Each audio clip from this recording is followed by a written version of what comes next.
Kalian sadar nggak sih, apa sebenarnya pembunuh nomor satu dalam sebuah hubungan romantis?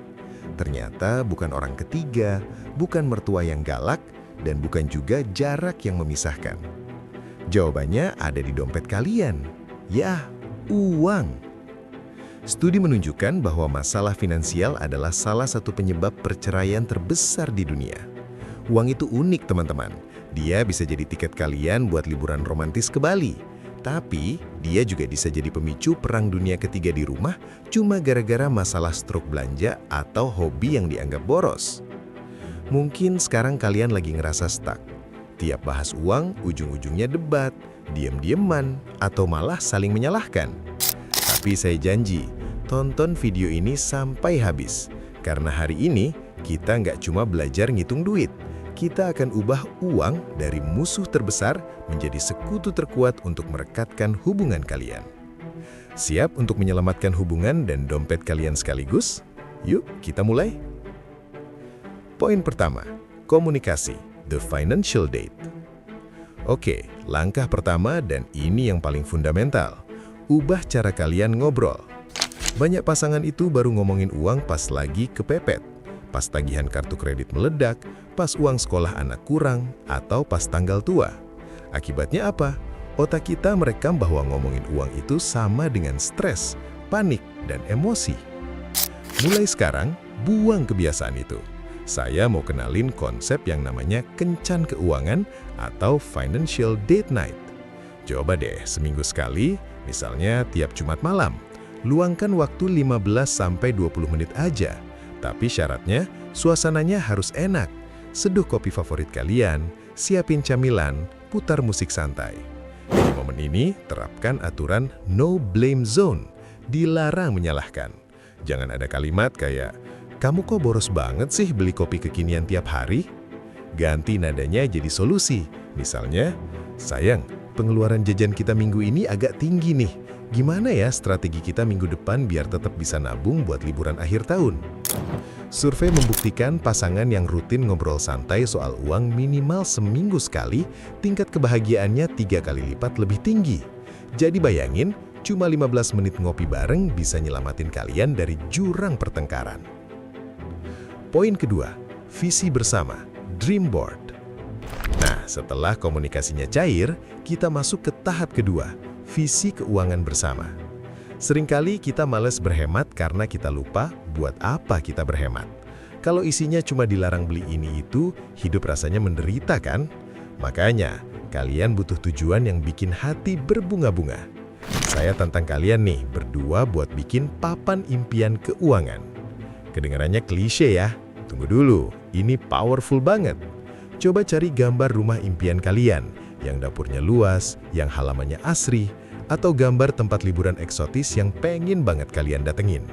Tempel gambar itu di dinding kamar atau jadiin wallpaper HP kalian. Dari visual itu kita turunkan jadi target SMART.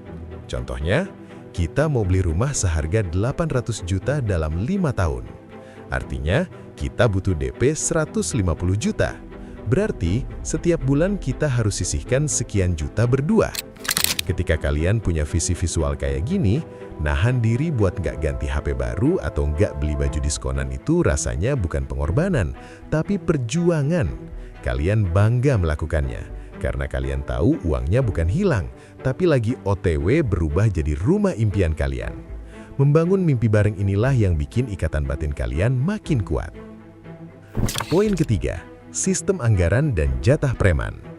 Nah, setelah komunikasinya cair, kita masuk ke tahap ketiga, sistem anggaran yang manusiawi. Banyak pasangan mikir budgeting itu harus nyatet pengeluaran sampai ke permen pun dicatat. Aduh, itu capek. Anggaran yang efektif itu harus simple dan adil. Kalian bisa pakai metode 50-30-20. 50% kebutuhan, 30% keinginan, 20% tabungan. Tapi ini rahasia yang sering dilupain orang. Kalian wajib punya uang pribadi atau saya suka sebut jatah preman. Masalah sering muncul karena kita merasa kehilangan kebebasan setelah menikah. Masa aku beli lipstik aja harus izin suami? Atau masa aku mau beli game dilarang istri? Solusinya, sepakati satu nominal, Misalnya 500.000 atau 1 juta per orang setiap bulan yang masuk ke rekening pribadi masing-masing. Uang ini bebas dipakai buat apa aja. Mau dipakai buat hobi, mau jajan aneh-aneh, terserah. Pasangan dilarang komentar, dilarang cemberut, dan nggak perlu minta izin. Dengan adanya jatah preman ini, rasa memiliki dan kewarasan kalian tetap terjaga. Tapi tujuan besar keluarga tetap aman karena sudah dialokasikan di awal. Adil kan? Jadi nggak ada lagi tuh drama nguntutin struk belanjaan. Lanjut ke poin keempat. Gimana kalau kalian berdua itu beda banget? Misalnya kamu tuh penabung garis keras yang super irit, sementara pasanganmu si hobi belanja yang royal banget. Atau kamu suka investasi saham yang beresiko, dia maunya uang ditaruh di bawah bantal aja biar aman. Teman-teman, jangan paksa pasanganmu jadi kamu, itu mustahil. Karakter uang atau DNA uang kita itu dibentuk dari kecil. Kuncinya adalah kompromi berbasis kekuatan. Kenali tipe masing-masing. Kalau kamu si penabung, kamu yang pegang kendali dana darurat dan asuransi. Kalau pasanganmu si royal, biarkan dia yang merencanakan pos liburan atau hiburan supaya hidup kalian gak kaku-kaku amat. Justru kalau dikelola dengan benar, perbedaan ini adalah superpower.